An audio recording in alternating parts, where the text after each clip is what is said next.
आप लोग एक चीज़ ध्यान रखिए कि बहुत सारे ऐसे फ़ोन हैं जो कि हम लोग सॉफ्टवेयर कर रहे हैं तो कई बार वो डेड हो जा रहे हैं। जब आप लोगों से मैं एक छोटी सी रिक्वेस्ट करूंगा कि कोई भी फ़ोन आप अनलॉक कर रहे हो तो एक बार यूट्यूब पे आप उसके बारे में पहले देख लो वीडियो कि हाँ उस पर कोई अनलॉकिंग वीडियो है, अपने जो टूल से आप कर रहे हो है कि नहीं है। तो फाइनली कैसे यहाँ पे UMT की एक और नई अपडेट आ चुकी है। क्या है वो अपडेट इस वीडियो में हम जानेंगे, लेकिन जानने से पहले यहाँ पे अपडेट में एक बहुत ही अच्छा चीज़ इन्होंने ऐड कर दिया है जिसके बारे में हम वीडियो में आगे बात करेंगे।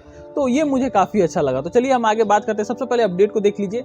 यहाँ पे ये अपडेट है UMT V2 UMT Pro QCFire version 9.1 का ये अपडेट है जो कि Samsung A23 and other bugs fix वगैरह पे ये अपडेट इन्होंने दे रखा है।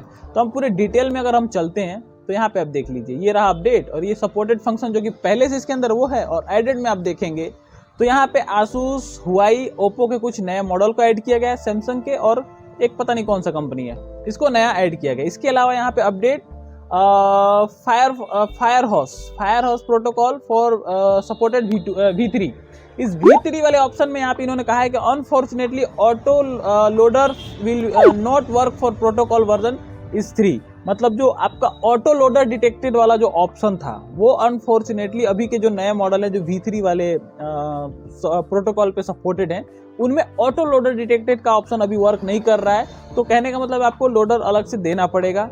और ये सारे जो सैमसंग के नए मॉडल ऐड किए थे पिछले वाले अपडेट में ये उनके लिए है, बाकी आपका अदर फोन तो चलेगा, उसके लिए टेंशन मत लीजिएगा। इसके अलावा यहाँ पे एक और इन्होंने प्रॉब्लम को फिक्स किया है जो इन्होंने बताया है कि also fix handshaking error for S22 और S23 अल्ट्रा एंड ETC। बहुत सारे सैमसंग के मॉडल में जो अभी नया कल बोल रहा हूँ इसके पिछले वाले अपडेट में जो आया था वर्जन 9.0 में, तो उसमें हो क्या रहा था, हालांकि अभी हमने तो यूज किया ही नहीं लेकिन इनका कहना है तो हम बता रहे हैं आपको। हो क्या रहा था कि जब हम उसको केबल लगाते हैं तो कई बार लूज कनेक्शन या फिर केबल अच्छे ना होने की वजह से या फिर हम USB हब का यूज वगैरह करते हैं, कंप्यूटर से डायरेक्ट नहीं कनेक्ट करते हैं, तो कई बार ऐसा आता है कि हाथ हिल जाता है तो हैंड सैंकिंग का एरर आ जाता है। तो इस एरर को यहाँ पे इनका कहना है कि अपने आप भी आ रहा था, मतलब आपका सब कुछ सही होने के बाद भी S23 वगैरह में जब आप कनेक्ट कर रहे थे तो एरर आ जा रहा था। तो ऐसे कंडीशन में इस एरर को यहाँ पे इन्होंने फिक्स कर दिया है। इसके अलावा एडेड राइट पैच मेथड फिर एडवांस प्लेसर के अंदर, यानी कि जो एडवांस प्लेसर का ऑप्शन जो आपको आता है QCFire के अंदर, उसमें यहाँ पे राइड करते समय कई बार क्या होता है कि कुछ सम पार्ट्स हैं जो इरीज डैमेज हो जाते हैं, कुछ खाली हो जाते हैं। तो ये प्रॉब्लम आपको जो देखने को मिलता था एडवांस प्लेसर के अंदर अब नहीं देखने को मिलेगा और आपका कोई फाइल गलती से जो डैमेज हो चुका है उसे भी ये रिपेयर ठीक करके दे देगा। इसके अलावा यहाँ पे एक और चीज़ इन्होंने मेंशन किया है कि ये जो मेथड इन्होंने अभी नया दिया है आपको, ये थोड़ा सा स्लो है but something is better than nothing का आपने कहानी सुना होगा, यानी कि कुछ नहीं होने से तो अच्छा कुछ तो सही। तो मतलब ये मेथड जो इन्होंने दिया है तो थोड़ा बहुत स्लो है बट काम करेगा, तो आप यूज कर सकते हैं। और इसके अलावा यहाँ पे और क्या है ये देखिए, यहाँ पे इन्होंने और किया है fixed Henking few second storage detection, यानी स्टोरेज डिटेक्शन के टाइम पे जो आपका कुछ हैंकिंग का प्रॉब्लम आ जाता था, कुछ सेकंड के रुक जाता था, हैंग कर जाता था टूल, तो वो प्रॉब्लम इन्होंने सही कर दिया है।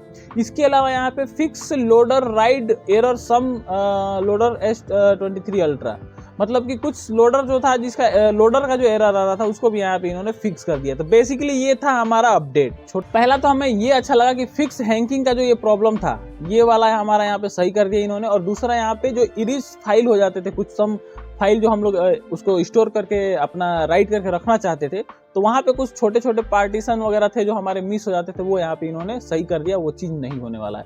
तो ये 2-3 चीज़ें हैं जो कि इसकी अच्छी लगी इस अपडेट की। अब हम थोड़ा सा एक चीज़ और जान लेते हैं। होता क्या है कि पहले तो आप देख लीजिए इसको डाउनलोड कैसे करना है। डाउनलोड के लिए आपको मैं आज कोशिश करूँगा लिंक भी दे दूँ। बाकी आपको क्या करना है, यहाँ पे आप चले जाइए UMT में और ये रहा सपोर्ट एक्सेस ओपन कर लेना है। सपोर्ट एक्सेस के अंदर में ये अपडेट मिल जाएगा। आपको पता होगा सैमसंग, QCFire और मीडियाटेक, ये 3 में जब अपडेट आता है तो आपको सपोर्ट एक्सेस के अंदर ये दिखाई दे जाता है और वहाँ से ही आप डाउनलोड भी कर सकते हैं। बाकी कई लोग बोलते हैं डिस्क्रिप्शन में लिंक देने के लिए, तो क्या है लिंक कई बार ओपन नहीं होता जिसकी वजह से हम ये चीज़ नहीं दे पाते हैं, तो आप लोग डायरेक्टली यहाँ से डाउनलोड कर सकते हैं। हाँ, कई बार ये सब प्रॉब्लम आता है कि नेट अगर स्लो है तो यहाँ पे क्या होता है डाउनलोडिंग कर रहे हैं जाके 85-95 पे जाके रुक जाता है। तो ऐसे में आपको टेंशन लेने की जरूरत नहीं है, उसको फिर से आप डिलीट मार के फिर दोबारा डाउनलोड में लगा देंगे तो ये काम भी फिक्स हो जाता है, डाउनलोड हो जाता है। बाकी उसके अलावा डायरेक्ट गूगल पर सर्च करके डाउनलोड कर लीजिए। उसमें क्या है, आपको सिंपल सा आपको GSM फॉरम पे जाना है, वहाँ से कॉपी करना है, यहाँ पे ले लेना है, तो यही है बस। और ये रहा हमारा टूल और इसके अंदर ये रहा इंस्टॉलर पे, देखिए न्यू लिख के आ रहा है, इसको हम ओपन कर लेते हैं। ये ऐसा दिख रहा है तो ये मत सोचिएगा, ये थोड़ा सा हैंग जैसे टाइप का कर गया था इसलिए ऐसा दिख रहा था। देखिए अभी फिर वापस सही हो गया। तो ये देखिए 9.1 आ गया। ओके, यहाँ पे जैसे स्टार्ट करेंगे डाउनलोडिंग हो जाएगा। मान लीजिए यहाँ पे आके रुक गया गलती से, तो आपको यहाँ पे फिर से क्लियर कर देना है, फिर से आपको जाना है सपोर्ट में, फिर से यहाँ से आपको लेना है, फिर यहाँ ओके, फिर स्टार्ट। जैसे स्टार्ट करेंगे डाउनलोडिंग होने लगेगा। लोकेशन पे जाएंगे तो सीधा आपको यहाँ कहाँ लोकेशन है इसका वो दिखा देगा। देखिए हमने पहले से एक्सट्रैक्ट करके सब करके रखा हुआ है, मतलब हमें सिर्फ इसको ओपन करना है और आपको दिखाना है इसके बारे में। तो ये रहा हमारा टूल जिसको हमने पहले से ही ओपन कर रखा है। एक प्रॉब्लम इसके अंदर और आ रही है, जैसे कि अभी 2-4 टाइम से 8.9 का ही अपडेट ये शो कर रहा है। पहले क्या होता था कि जब हम टूल ओपन करते थे उसके इंटरफेस में जो खाली जगह रहता है जिसमें आपको प्रोसेसिंग चलते हुए दिखता है, उसमें क्या है कि अपना अपडेट का जो भी डिटेल रहता था वो जो इस अपडेट का रहता उसी का दिखाता था। लेकिन अभी क्या कर रहे हैं ये टूल वाले कि 8.9 का जो था वही चीज़ बार बार दिखा रहे हैं। 9.0 में भी वही दिखा है या 9.1 में भी वही दिखा रहे हैं। अभी मैं टूल खुल जाता है तो वो चीज़ भी आपको अभी दिखाऊंगा।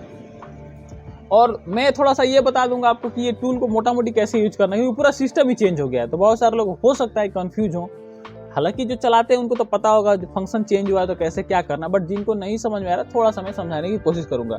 बाकी अपडेट तो इतना ही था जो मैंने अभी आपको बताया है। कुछ बग्स को फिक्स किया गया है और UMT अभी बैक टू बैक फटाफट अपडेट दे रहा है। ऐसा लग रहा है कि पता नहीं क्या हो गया है। अभी बीच में मुझे लगता है अभी अपडेट दे दिया, अब फिर से सो जाएगा, मतलब सोएगा नहीं, अपना ये लोग अपडेट पे काम करते हैं तभी तो ये अपडेट हमें मिलता है। देखिए यहाँ पे QC Fire 8.9 का यहाँ पे ये अपडेट इन्होंने दे रखा है और यही यहाँ पे एडेड है, ये पुराना वाला।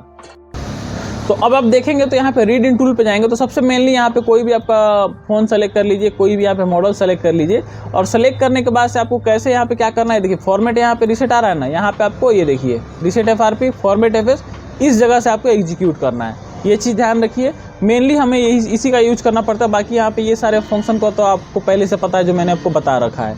और ये सैमसंग का जो नया वाला ऐड हुआ है सिक्योरिटी फंक्शन, और ये रहा सैमसंग का ये रीसेट FRP, ये वाला आप भी यहाँ से यूज कर सकते हैं और सैमसंग वगैरह का मॉडल सेलेक्ट कर सकते हैं। और मॉडल आपको मैंने पिछले अपडेट में भी दिखा दिया था कि जितने भी सैमसंग हैं सारे यहाँ पे ऐड हो चुके हैं। जैसे कि मैं आपको अभी एक बार और दिखा देता हूँ।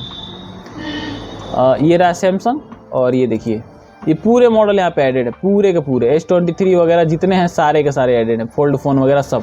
तो ये सारी चीज़ें आप यहाँ पे सेलेक्ट कर सकते हैं, डायरेक्टली रीसेट FRP वगैरह कर सकते हैं। मैं कोशिश करूँगा कि अभी के जितने भी फ़ोन हैं, आप लोग एक चीज़ ध्यान रखिए कि बहुत सारे ऐसे फ़ोन हैं जो कि हम लोग सॉफ्टवेयर कर रहे हैं तो कई बार वो डेड हो जा रहे हैं। जैसे एक बंदे का कमेंट आया था C35, उन्होंने SPD CPU वाला था, उन्होंने UMT से किया और डेड हो गया, सिर्फ FRP किया। तो हालांकि यूज़र डाटा आपको खुद से फॉर्मेट कर लेना है फ़ोन से, कभी भी हार्ड रीसेट करके ये FRP करना है, ये मैंने पहले से बताया आपको रखा है। लेकिन बहुत सारे ऐसे भी फ़ोन है जो कि सिर्फ FRP करने से भी अभी डेड हो रहे हैं। तो आप लोगों से मैं एक छोटी सी रिक्वेस्ट करूंगा कि कोई भी फ़ोन आप अनलॉक कर रहे हो तो एक बार यूट्यूब पे आप उसके बारे में पहले देख लो वीडियो कि हाँ उस पर कोई अनलॉकिंग वीडियो है, अपने जो टूल से आप कर रहे हो है कि नहीं है, और सेफली हो गया है कि नहीं हो गया है। तो आपको क्या है कि अगर प्रॉब्लम आने वाला भी होगा तो आपको एक बार पता चल जाएगा। आप लोग क्या करोगे, डायरेक्टली लगाओगे, डायरेक्ट अनलॉक कर दोगे, आपको प्रॉब्लम में फंस जाओगे तो फिर आप परेशान हो जाओगे। तो इसलिए कोई भी फ़ोन आपके पास आ रहा है तो सबसे ज़रूरी चीज़ कि आप एक बार देख लो कि आपका फ़ोन जो है वो मतलब दिक्कत तो नहीं करने वाला है ना। तो एक बार इस चीज़ को आप गारंटी के साथ देख लो आप लोग, ताकि आपको कोई भविष्य में दिक्कत ना आए, बस इतना ही मैं चाहता हूँ। तो आप लोग कभी पहले देख लो कि हाँ आपका फ़ोन में कोई दिक्कत तो नहीं आएगा ना। पहले आप यूट्यूब पे देख लोगे तो आपको पता चल जाएगा कि हाँ ये फ़ोन अगले बंदे ने अनलॉक किया है तो कोई दिक्कत नहीं आया है। और अगर दिक्कत आया होगा किसी के साथ तो वो भी वीडियो आपको मिल जाएगा वहाँ पे जब आप डालोगे। तो ये चीज़ आपको केयरफुली ध्यान रखना है, बाकी और कुछ नहीं है। तो बस इस वीडियो में इतना ही, मिलेंगे किसी और वीडियो में, तब तक के लिए जय हिंद दोस्तों।